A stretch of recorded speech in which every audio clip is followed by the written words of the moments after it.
Sa labanang ito, wala akong ibang gagamitin kundi ang aking pluma at nobela bilang sandata. Aking isusulat habang binubuhos ang aking kaalaman at pagmamahal sa bayan.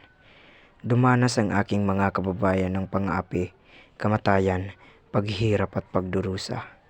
Sa mga katiwalian at kasamaan ng pamahalaan at simbahan. Hindi ako papayag na ang aking bayang sinilangan ay naalipusta ng mga dayuhan.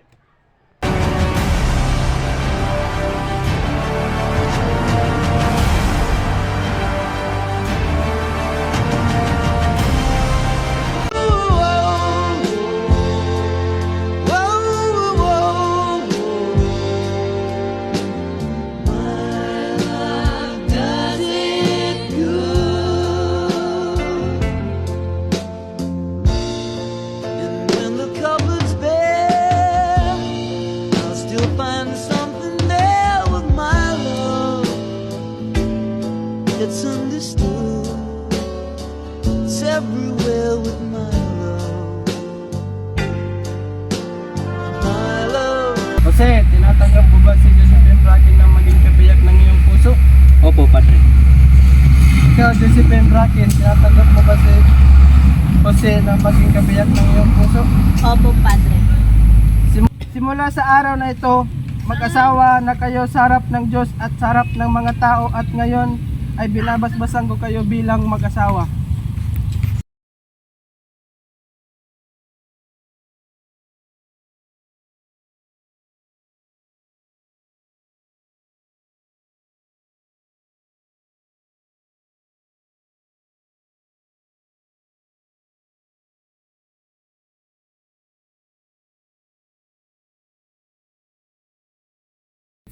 Go. Jose! Jose! Jose!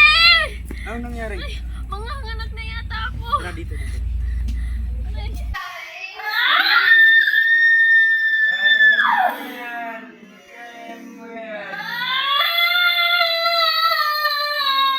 Malapit na.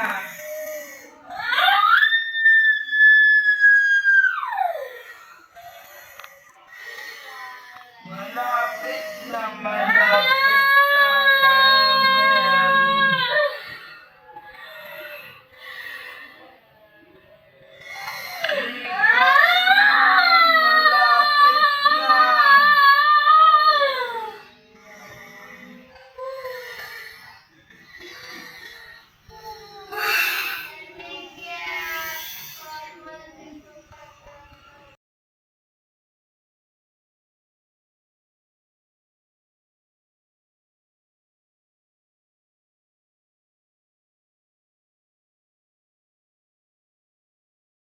Aling Bebang, lalaki ba o babae ang aking anak? Lalaki ang iyong anak, ngunit patay na ang bata. Hindi ko muna sasabihin sa kanya, Aling Bebang. Ipapahinga muna natin sandali ang kanyang katawan at isipan. Tama ang iyong pagpapasakit.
Bini. Ang No Limit Tangere ay sinulat ko. Isang akda ng pag-ibig sa bayan. Isang pagtatangka ng mga suliranin sa ating lipunan. Paano ba nakaka-epekto ang walimitang hiri sa ating bayan? Hindi ko inaakala na ang aking mga sinulat sa No Limit Tangere ay magiging sanhi ng pagbabago sa ating bayan. Ngunit ginawa ko ang No Limit Tangere para ipakita ang katotohanan na nagaganap sa ating bayan. Ginoo, ano ba ang iyong nais na tugunan?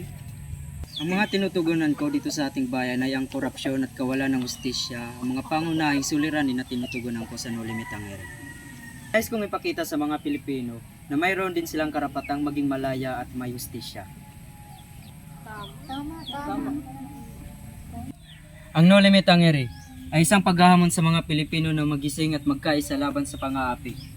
At lahat ng ito ay hindi ko sasayangin at aking haharapin din. Kahit buhay ko pa, aking ibibigay din.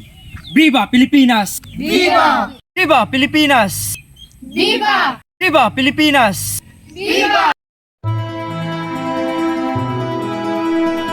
Consumatum est.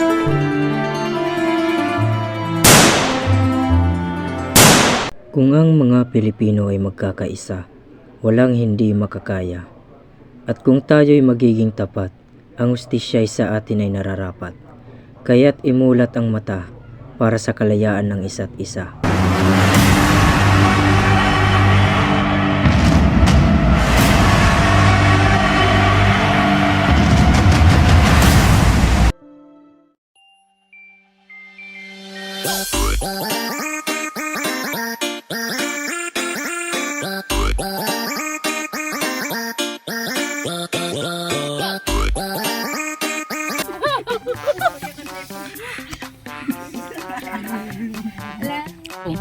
Simula sa araw na ito, mag-aasawa ko. Kiss the bro. Kayo, ano ba?